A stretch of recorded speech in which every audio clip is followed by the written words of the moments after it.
Thanks for tuning into Talking Point. I'm your host, Neeraj Shah, and with me today is Samina Nalwala. And we are going to be talking about PM Modi's mega interview to the NDTV network and try and pick up some excerpts of that, which are capital market related, and get the views from two eminent experts about what do they make of what the PM has to say, with an assumption that, of course, that post June 4th, there'll be policy continuity. Our guest today, and to start off the conversation, is Abhay Agarwal, founder of Piper Serica, and in a bit we'll also be joined by N Jayakumar, MD and Group CEO of Prime Securities. But before we get underway, let's hear out the first of the things that PM Modi said, which is capital market related. Well, the stock market, according to him, will break records on the 4th of June in this exclusive conversation that he said, that he had with NDTV. Listen in. ऐसा है कि हमारी सरकार ने maximum economic reforms किए हैं और pro entrepreneurship policies हमारी इकोनॉमी को बहुत बड़ा बल देती हैं और स्वाभाविक है, हर कोई आएगा। हम 25,000 से यात्रा शुरू की थी, 75,000 पहुँचे हैं। ये अपने आप में दुनिया में हमारी इज्जत का प्रतिष्ठा भी बढ़ती है। दूसरा, जितने ज़्यादा सामान्य नागरिक इस फील्ड में आते हैं, इतनी इकोनॉमी को बहुत बड़ा बल मिलता है जी, बहुत बड़ा मिलता है। और मैं तो चाहता हूँ हर नागरिक के मन में थोड़ी रिस्क टेकिंग कैपेसिटी बढ़नी चाहिए। एब्सोल्युटली, ये बहुत ज़रूरी होता है। सोच सोच करके ये क्या करूँगा, ऐसी ज़िंदगी जीने से बात बनती नहीं है। और 4 जून जैसा आपने कहा, जिस दिन चुनाव का नतीजा आएगा, आप उस हफ्ते भर में देखना कि यानी भारत का स्टॉक मार्केट के लिए उसके सारे जो उनके प्रोग्रामिंग के जो प्रोग्रामिंग वाले सारे उनके थक जाएंगे जी बिल्कुल। अब आप देखिए पीएसयूज की कंपनियों का शेयर कहाँ पहुँचा है आज। बिल्कुल ना, पीएसयू के शेयर तो गिरना उसका वो ना उसका मतलब ही होता था गिरना। हाँ, ये मेरा ख्याल हुआ है कि पीएसयू तो बंद करने की तरफ आप जाएंगे, लेकिन अब तो पीएसयू नहीं, स्टॉक मार्केट में उसका वैल्यू बढ़ रहा है जी। बिल्कुल, अनेक गुना बढ़ रहा है जी। बिल्कुल, नेटवर्क में वर्थ उनकी जो है वो भी बढ़ी है जी। तो मैं अब HL देख लीजिए, जिसको ये लोग जाकर के जुलूस निकाले थे, मजदूरों को एक करके भड़काने की कोशिश की, आज HL इस गति से चौथी तिमाही में उसने रिकॉर्ड प्रॉफिट किया है जी। HL 4,000 करोड़ का profit. So, Samina, Abhay, PM talking about how the stock market may break all records as well in a week after the election results are out, hinting at political continuity. And of course, PSUs will get to that as well. But Abhay, great having you on the show, of course. Thanks for joining in. What do you make of this whole piece wherein the head of the state is talking about capital markets with such so much of conviction, if you will? We don't usually see that. Yeah. No, I think it is quite refreshing, you know, to see the Prime Minister address the fact that, look, private capital formation is important for economic growth. So if you have the target to grow the GDP by 8%, 9% over the next decade and get India to where it should get to, then it is very important that private capital formation has to take place, which also means that investors or entrepreneurs who are helping form that private capital have to be incentivized. So I think that is a very refreshing message to everybody, that the government is not going to shy away from focusing on growth and also get India into a virtuous cycle. You know, I think that is very important, because the GDP growth cannot happen in isolation. You can dream of it, but how do you make it happen? So another thing in the interview was very specific points on how that growth will happen. So I found it to be a good marriage of grand vision in terms of scale and timeline. You know, it's not talking about next 5 years or 3 years, it's about 25 years. And the scale, and also how will that happen, you know, and we can, I guess, get into the nitty-gritties of that. But I found the whole messaging to be a very comprehensive messaging that should give a lot of comfort to market participants like us.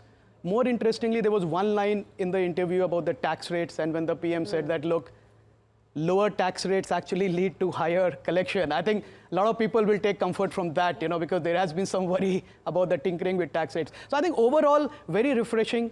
And I think it's great that the Prime Minister did this and put out the economic agenda in an environment where politics is kind of taking over every conversation. So quite happy to hear his views as a market participant, Neeraj. You want to go to Jay as well, and then we'll come back and discuss. Yeah, Jakes is joining in as well. Jakes, great having you. Thanks for taking the time out. And Abhay tells me he loves talking with you on a show, so it's great to have both of you together. I believe Jakes is there, right? Yeah. So he's reflecting my thoughts as well. It's great having Akshay as a co-participant in this. Yeah, most certainly. So, actually, come in, Jakes, on that. I mean, one is we started off. We are going to play out some of those messages from PM Modi, but just this first thing about him saying that capital markets will break records. Look at what PSUs have done, and how, while everybody's talking about privatization, maybe that's off the anvil. I mean, music to your ears, or no, not quite?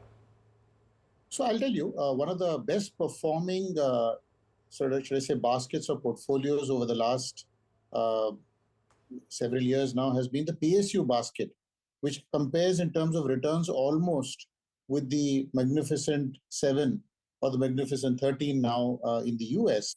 It's almost tech kind of returns for many of the PSU stocks. It's been a disbelievers rally, and it's just kept getting stronger. So if you look at it, the one thing that the government hasn't done adequately enough in the last 5 years has been the divestment targets. And if their mantra of more governance, less government is to hold true, which I think they are serious on, then divestment at these valuations on PSUs also not selling the family silver cheap. I mean, some of the PSUs are valued well. Can they go up further? Possibly. Can they, would they be good candidates for people, private sector, to get in? I think the answer is yes. So a lot more on the divestment side can happen, especially with the kind of stellar returns, comparing with the best in class worldwide, notwithstanding anything else. I think, to say that these returns are comparable to tech kind of returns is, I think, really putting them on a pedestal. And there are far more stocks than in the exalted tech category. Here you're talking about 30, 40, 50 stocks that have given returns. This is across material, this is across defense, across oil marketing companies, etc. So my own personal feeling is that a lot more on divestment, lot more on revenue gathering on that front can happen. Everything else that Abhay has said, referring to what the PM has mentioned in the interviews, obviously holds true. But I think a lot more on divestment will and can happen. Abhay, a few months ago, Chris Woods called the PSU stocks in India the cheaper part of the Indian market, right, and a space that you want to bet big on. The PSU index is up, 150%, 160% in the last 1 year. Stocks like SPI, HAL, LIC have had a phenomenal run. When you look at them today, they don't look cheap. Yeah. When you look at them historically, they're anything but cheap. While the PM, of course, even talked specifically about HAL, do you feel like there's still money to be made for domestic investors and foreign investors? Or do you think all of that's already in the price and maybe you want to take a step back and revisit, even though the multi-year theme remains? Yeah, I think if you break it up into different baskets, let's say railways, for instance, the railway PSU stocks, and there are 4 or 5 of them. I think the railway opportunity is still 10x of what we have done, and we are seeing that, despite the number of Vande Bharats and other things, the amount of demand, mobility demand that is there, that railways has to cater to is 10x. So giant opportunity there. You look at defense, and again, in the interview also a big focus on not only manufacturing for India's consumption in defense, but also to export. I mean, remarkable opportunity. I think if I look at these two sectors and I look at these companies which have taken leadership positions in that space, consolidated industry, leadership positions already there. So I think there is tremendous opportunities in some of these specific sectors, mobility, defense. Some of the other stocks which are on the power and financial services side, maybe they have run up because you look at REC, PFC, the valuation multiples have quadrupled in 1 year. From book value multiple of 0.7, they are at 2.4. So there I would want to see more earnings growth now kick in. So I think within the PSU baskets, there are opportunities that are still there for long-term investors. You're so right, because PFC, REC as well, while a lot of us complain about the valuation, the stocks don't seem to be taking a pause just yet. Jayakumar, you want to come on this one? Railway and defense. I mean, it's not just an India story anymore. We talked with RVNL this morning, and the focus remains on even the export market. So forget about fulfilling India's infrastructure demand. We're now even looking beyond that. And so is it with defense. We talked about Atmanirbhar, but now again with the likes of a BDL and HL producing for the world markets, it's unprecedented at these times. Do you feel a lot of that's in the price, or there is opportunity to make money, because eventually it all boils down to that for a capital market participant? So I think if you look at valuations, the first thing that you do is these were obviously very cheap. In retrospect, they were even cheaper than what we thought.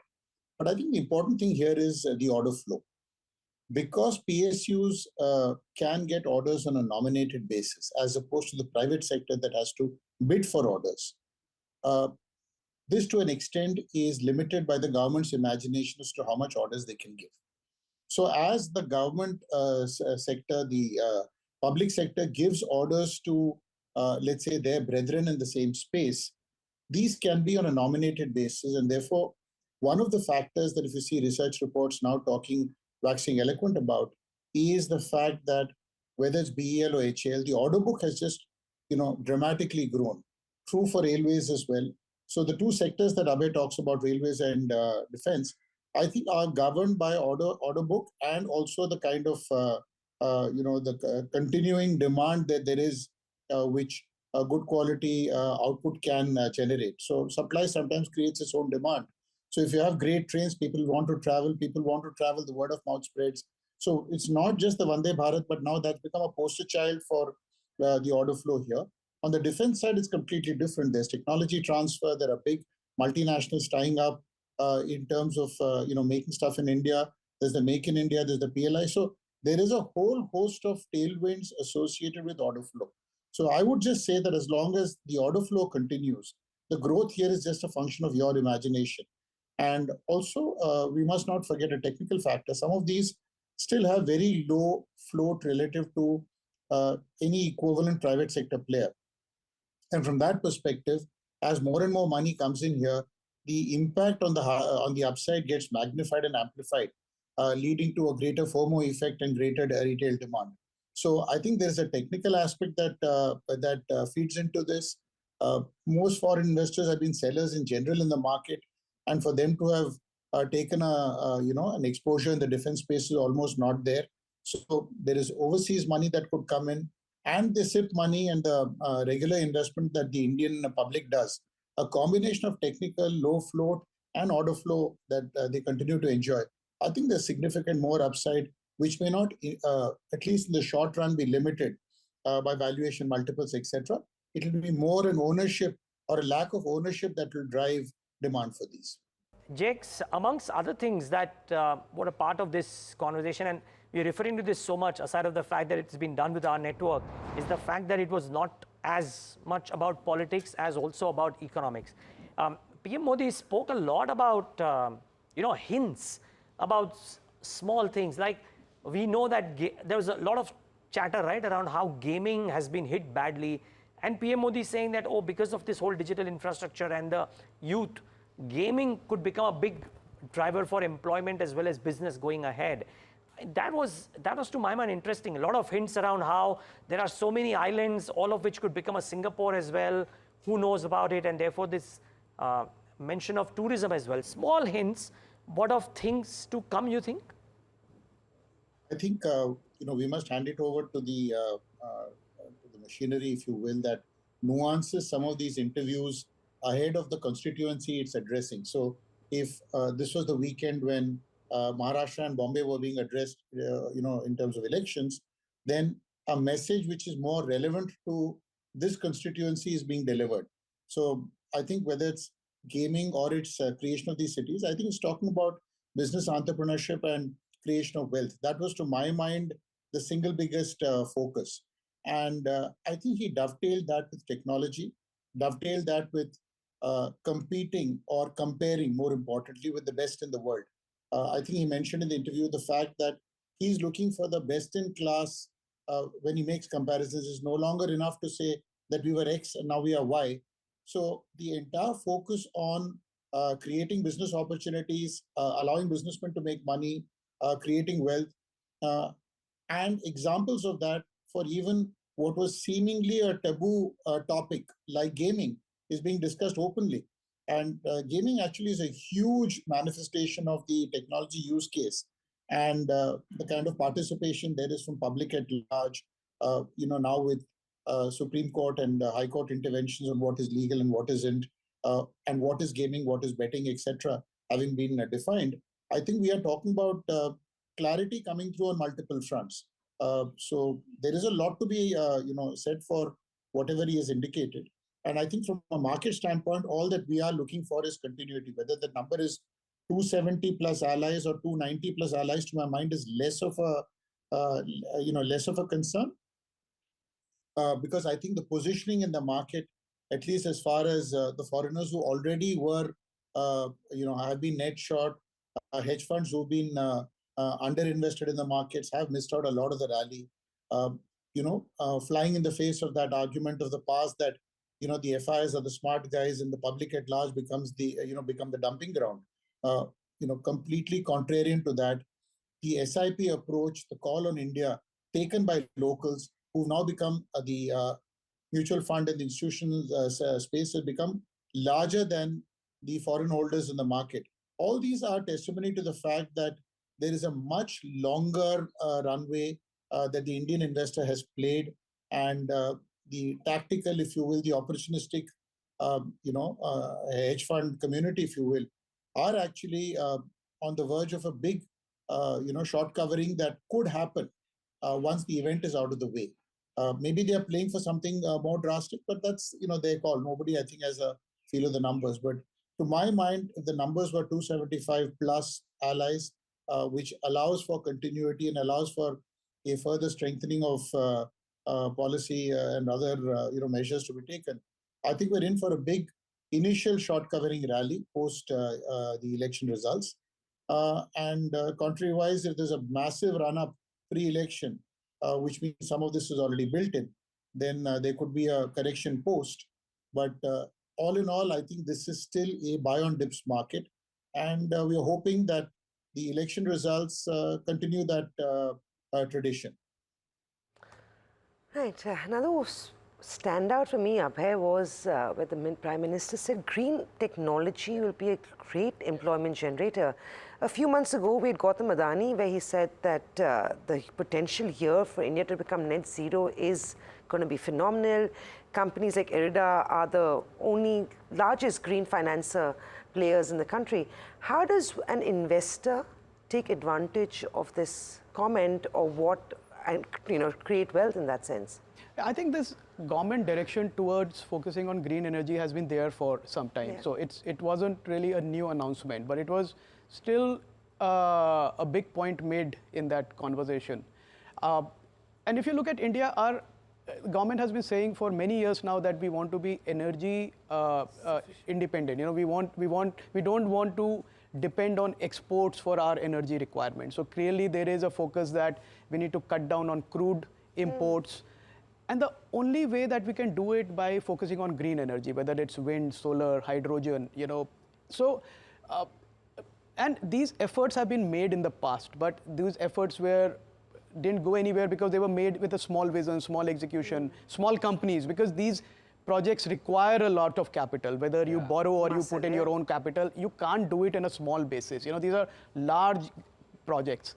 So I think for the first time, what is happening is that scale is becoming important. So government is focusing on scale, that if you want to do a green energy project, it has to be a big project. And it has to come up, it has to deliver, it has to go for full financial closure. So for the first time, again, I'm seeing, we looked at infrastructure 1.0 earlier, which didn't go anywhere. A lot of companies went into NCLT and, they died because they didn't have the capital wherewithal. They signed the PPMs with state governments, but they didn't matter.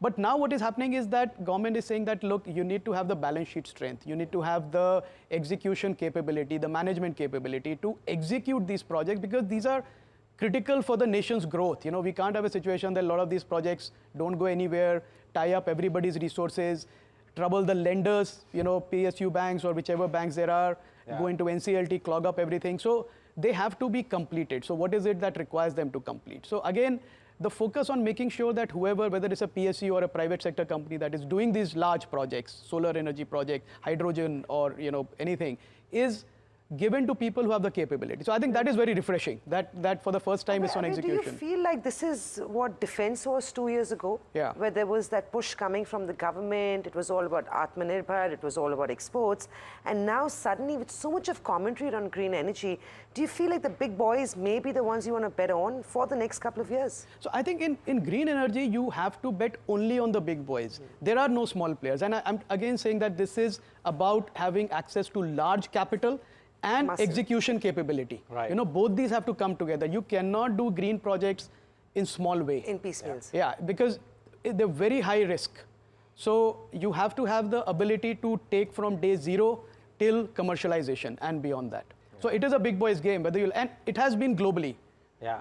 But okay, and because we just have 2 minutes left, I'm going to make a small boys game and just talk about one thing that PM Modi said, which is that if you reduce the taxation, then the participation goes up. Now, Abhay, you referred to this. We have 2 minutes left. A quick answer from you. Does this give you an indication that there might not be too much of capital market tax tinkering? It clearly is, going by what he said, and he said it very confidently. And if the Prime Minister says that, I think that message percolates down the bureaucracy and to everybody that do not increase tax rates.